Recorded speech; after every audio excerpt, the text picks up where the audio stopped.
Hello everyone, welcome to my channel Gyanshree classes. So guys, आज के इस वीडियो में हम डिस्कस करेंगे डिफेंस मैकेनिज्म यानी कि रक्षा युक्तियों से संबंधित कुल 20 प्रश्नों को।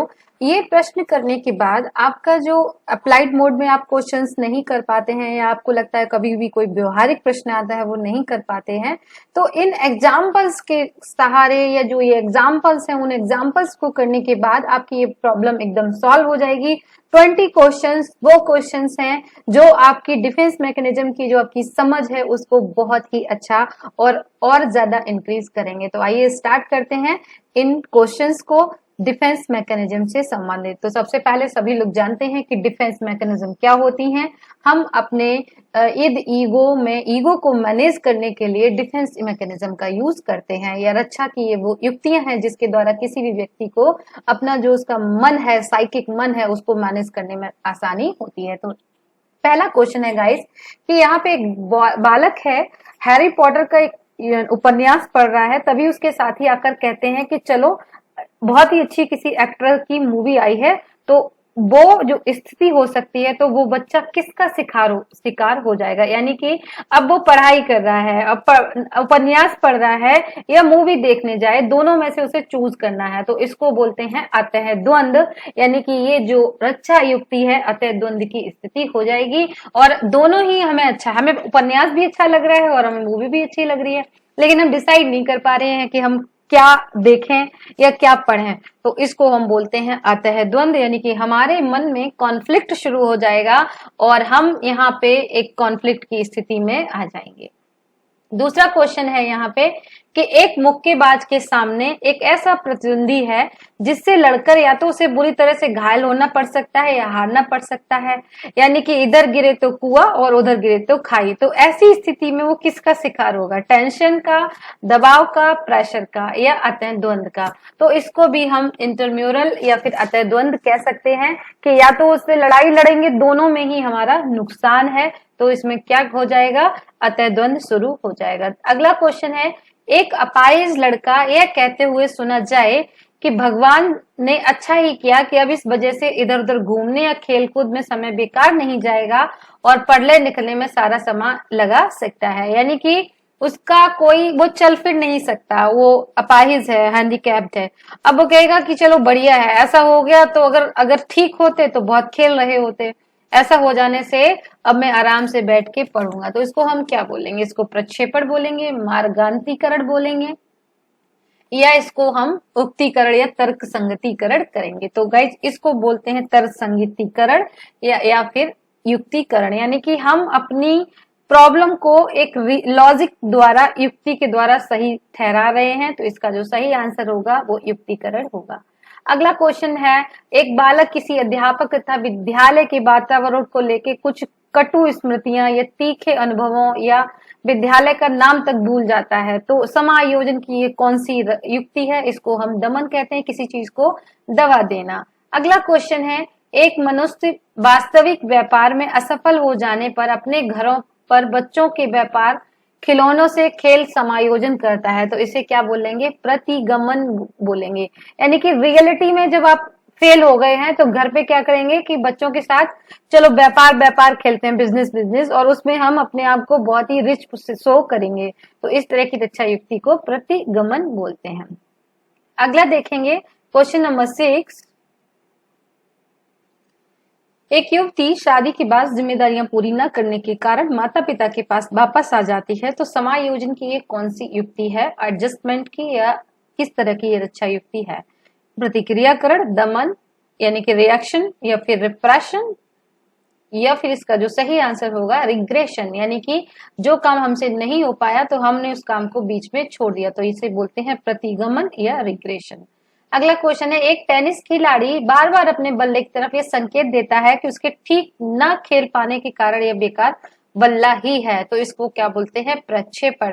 यानी कि अपनी प्रॉब्लम को किसी दूसरे के ऊपर आरोपित कर देने को प्रोजेक्शन या प्रक्षेपण बोल देते हैं। यानी कि वो खुद अच्छा नहीं खेल रहा है, इसकी वजह से वो क्या दिखाएगा कि वो बेकार नहीं है, जिससे वो खेल रहा है वो बल्ला या वो बैट ही बेकार है। अगला क्वेश्चन है, हम ईगो और सेल्फ पर हावी हो रहे व्यक्ति से गाली गलौज या हिंसात्मक आवृत्ति द्वारा निपटना क्या कहलाता है? यानी कि हम किसी भी व्यक्ति को गाली गलौज जब देते हैं या हम हिंसात्मक हो जाते हैं तो इस तरह की जो रक्षा युक्ति है उसको आक्रामकता बोलते हैं। नेक्स्ट क्वेश्चन है, एक कुरूप व्यक्ति को दूसरे में कुरूपता ही दिखाई देती है और वह कुरूप होने के लिए आलोचना करता रहता है, तो इसे हम क्या बोलते हैं? प्रक्षेपण ही बोलेंगे इसको, अपनी चीज किसी दूसरे में आरोपित करना। अगला क्वेश्चन है, जिस बालक को अपने माता पिता से अच्छी तरह से डांट या मार पड़ी है वह अपने आक्रोश की अभिव्यक्ति के लिए बगीचे के फूलों से माध्यम बनाता है, तो ये युक्ति किस तरह की है? विस्थापन है, यानी कि हम एक समस्या का दूसरी जगह जाके आक्रोश निकालते हैं।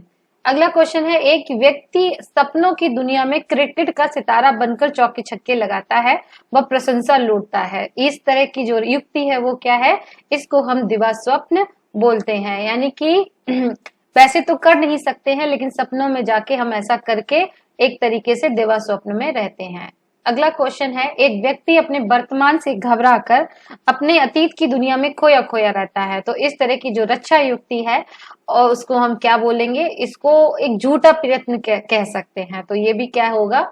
इसको हम बोलेंगे कि ये एक तरीके से दिवा स्वप्न भी हो सकता है और कल्पना का प्रभाव भी हो सकता है। अगला क्वेश्चन है, श्रृंगार तथा रसिक प्रवृत्ति से युक्त बालक बालिकाओं को चित्रकार, मूर्तिकार, नाटककार, अभिनेता या अभिनेत्री, गायक एवं नृत्यांगना के रूप में प्रतिष्ठित होते देखे जा सकते हैं।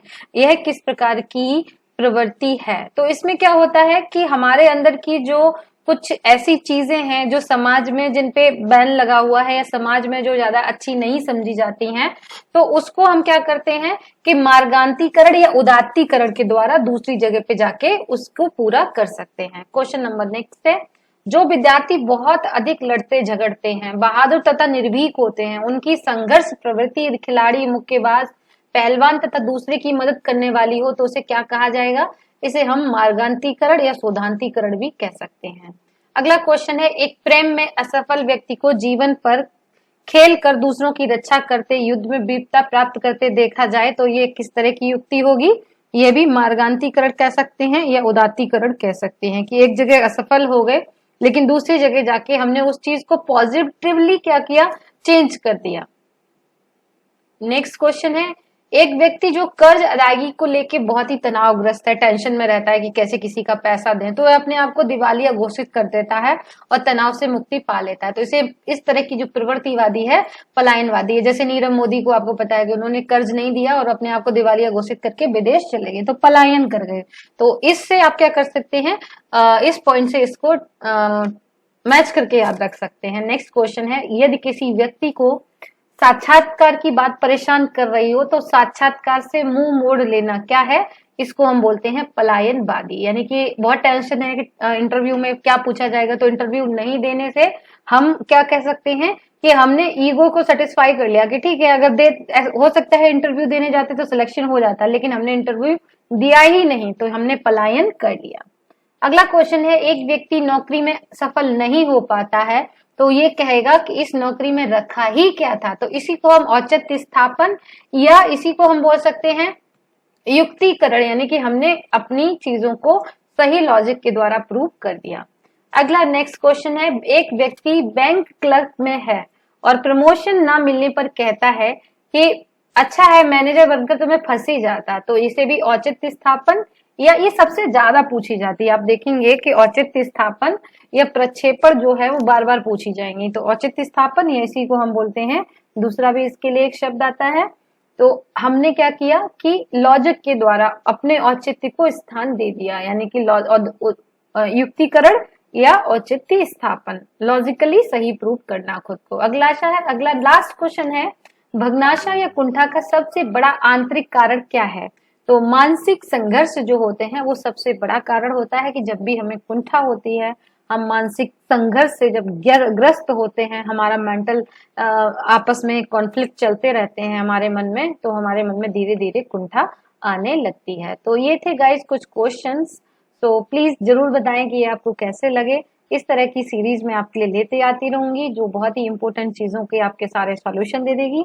तो thank you so much. Please video को लाइक जरूर करें और जो लोग चैनल पे न्यू हैं वो सब्सक्राइब करना ना भूलें बेल आइकन को भी दबाएं जिससे आपको लगातार नोटिफिकेशंस मिलते रहें। Okay guys, all the best, take care.